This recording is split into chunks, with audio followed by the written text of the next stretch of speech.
We're at the end of this first full week of the campaign, and the leaders have tracked their way up and down the east coast of the country. Lots of time in Sydney and the Central Coast, lots of time in Tasmania.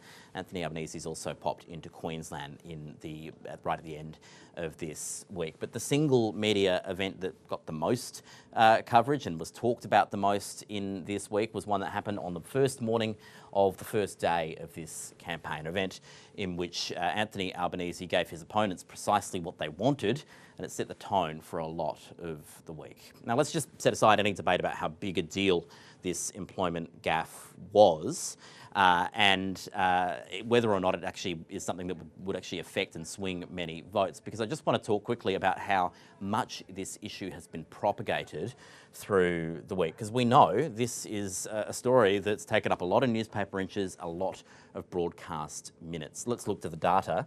This is data from Stream, media monitoring company which tracks radio, TV and print stories, and the number that mention each of the party leaders each day. And you can see the PM and the opposition leader have pretty well been tracking each other this week when it comes to share of voice. But when you look at topics that are being covered in this election campaign, you'll see this first week was on issues that the government would be very happy to be talking about. Employment was the most covered election issue of the week. That was the day of Anthony Albanese's brain fade. This was the day afterwards, nearly 6,000 stories published. The Gaff industrial complex, it's winding down again.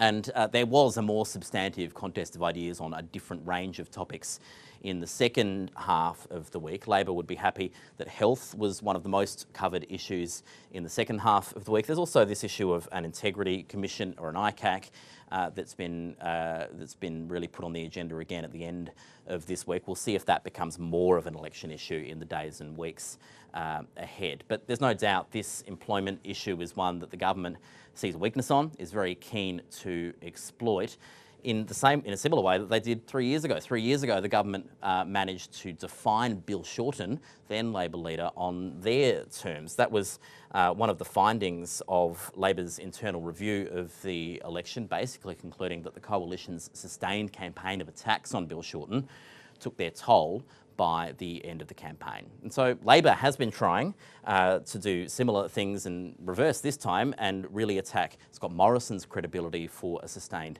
period. This week, the coalition hit its counterattack into hyperdrive. Those first ads about that employment stumble were up on the Liberal Party's Facebook account within hours.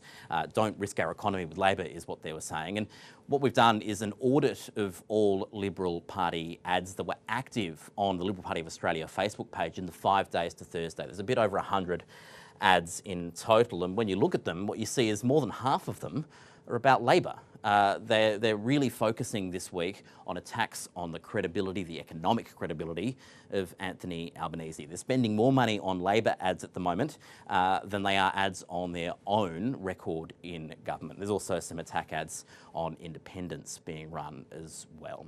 So it's clear that the government clearly sees a weakness here that they can exploit, try and define Anthony Albanese on their terms rather than how Labor would have you see him. What's not known is just whether this tactic for a government that's well behind in the polls is going to turn things around for them.